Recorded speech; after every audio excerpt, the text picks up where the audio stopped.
So, cybersecurity, we say it's a way of life now. Is it really a way of life? Absolutely, yeah.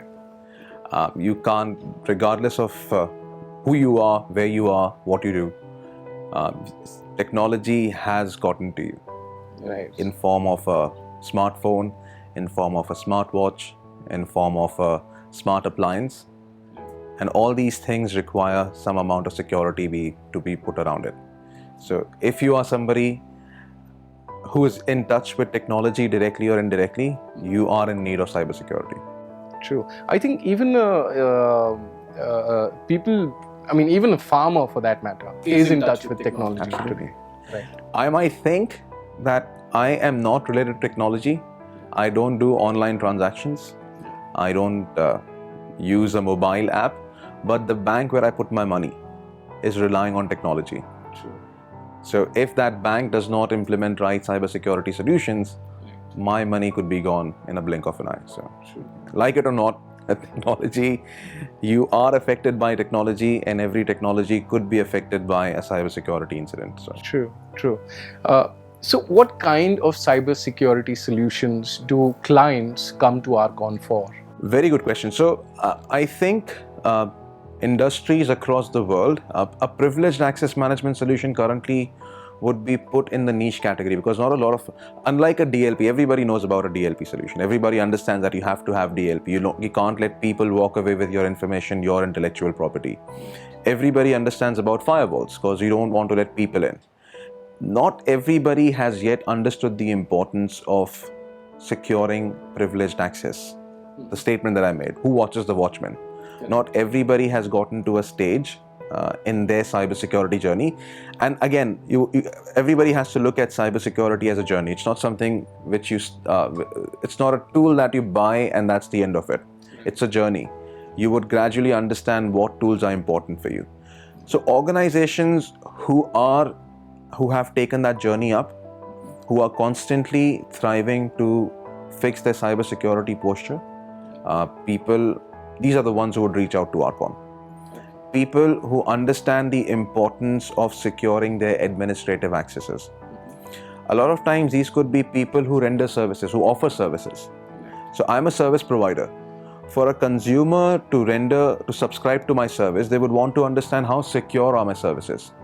Am I putting some level of control around what my users can do? Gone are the days where people would rely on NDAs and some piece of letter where people have signed it. Which is based on trust. Absolutely. And as I said, trust is the biggest vulnerability. True. So a lot of times these are not only consumers, not only customers who run businesses, even businesses who offer services to their customers are the ones who would reach out to us. So the market is big. Everybody who has a data center, any enterprise, any organization which has got any relationship with a data center would be reaching out to Arcon to secure their servers, their devices. You've got something running on the cloud, and in fact, it's not even limited to data centers. Generally, one use case that I give to my prospects is, imagine you are as an organization and you've got a marketing team. Everybody has to have a marketing team. True. You're letting these guys run your Facebook pages for you, run your LinkedIn pages for you. Who has the password for your Facebook page? Who has the password to your LinkedIn page? So you understand the importance of a well-maintained Facebook page for the organization. But what if your marketing guy becomes a little, he or she is not as inclined towards the security part, and they don't take care of securing that password? You could have some nonsense that shows up on your Facebook page. Why? Because somebody broke your Facebook password. And that kills the reputation. Absolutely. So it's not even about data centers anymore. It's about assets, and that's why we call them assets. Your Facebook page is an asset for you. Your LinkedIn page, your Twitter page is an asset. You would have heard about leaders getting their Twitter pages hacked. Why? Because the team which manages that account for them did not pay much attention about securing the password, rotating them frequently. When was the last time we changed our Gmail passwords? When was the last time I changed my Facebook password? I don't remember. True. Which needs to be fixed. So these are the people who would reach out to us, and which also means there's a tremendous potential for Arcon out there. Absolutely, absolutely. Especially this space of privileged identity. Identity is going to be the most important thing. In fact, it is already the most important thing. Just that people are realizing it now, and every day we see people, a bigger group of people realizing the importance of identity. So yeah, Right. So access management is hot right now. absolutely, yeah. It would be safe to say. Now, tell us about some operational challenges you face when you're implementing your security solutions for your customers. So Arcon, Arcon, because we've been doing this day in, day out for the last 15 odd years, we understand the challenges and we have overcome most of the challenges. Generally, these challenges now are limited to the posture of a customer we are working with. A lot of times, because people have not paid attention to the identities, to the access management, it generally is a mess when we walk into an account. And we can't just, as I said, we're not selling boxes, right? I can't just give you a box and walk out. I need to fix things. For me to get my solution working, I need to get some things in order first and then put my solution in. And that's where the challenge is. So at times we have seen that projects that were anticipated to run for, let's say, a quarter, for 3 months, because of the current mess in the, and we can't walk away from a project, right? I can't tell a customer that you get your act together first and only then will you be able to deploy my solution. I can't do that. As I said, we have to at times, and I would say most of the times, we have to act as security consultants. We need to talk about recommended practices, best practices. If a customer has a practice currently implemented, I can't just implement my solution and walk out. I would have to tell them about the challenges that their current practices would bring in to them in the long run. So that's where the ability to or the timelines that we have to meet, because I would want to work with as many customers as possible. That's the reason why I think 2019 is where we started a full-blown training program. We've launched a platform through which we are training more and more people on the Arcon technology, our partners, our distributors, to make sure that we've got enough hands to go out and do that job done for us. Sure. Interested. Do you see any new threats emerging in the post-lockdown era?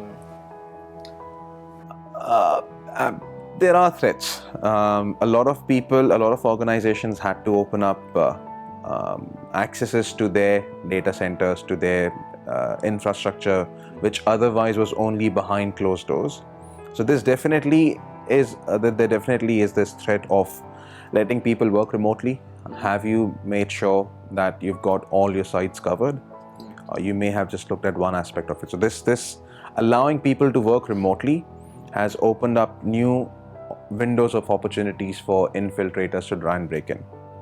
And one slip up here or there could lead to an incident from happening. Yeah. Right. So as far as cybersecurity solutions are becoming more stronger, they're able to cater to very large issues with their solutions. Do you think even the attack or the defense, more on the attackers, the threats, the people who are doing these cyber crimes, are they also increasing? Absolutely. In fact, I would say that unfortunately, the defenders get complacent. The attackers never. Yeah. They would always be trying out new methods, new techniques, new ways to break in. Yes, we try to keep up, but this is a constant battle which goes on. Each party trying to oversmart the other party. And there are new, in fact, some practices which were marked as safe are now being identified as vulnerable. Sure. Why? Because the defenders had marked it as safe at that time. The attackers never considered it unbreachable.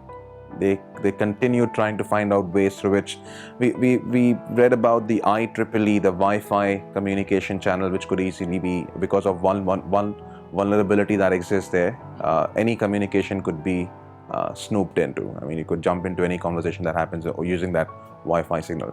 So this has been in existence since, I don't know, last how many years. But the vulnerability was identified. Somebody was able to find a weak link, and they were able to patch it. Exactly, they were able to break into it and that's when the defenders got activated and said, okay, we need to fix this.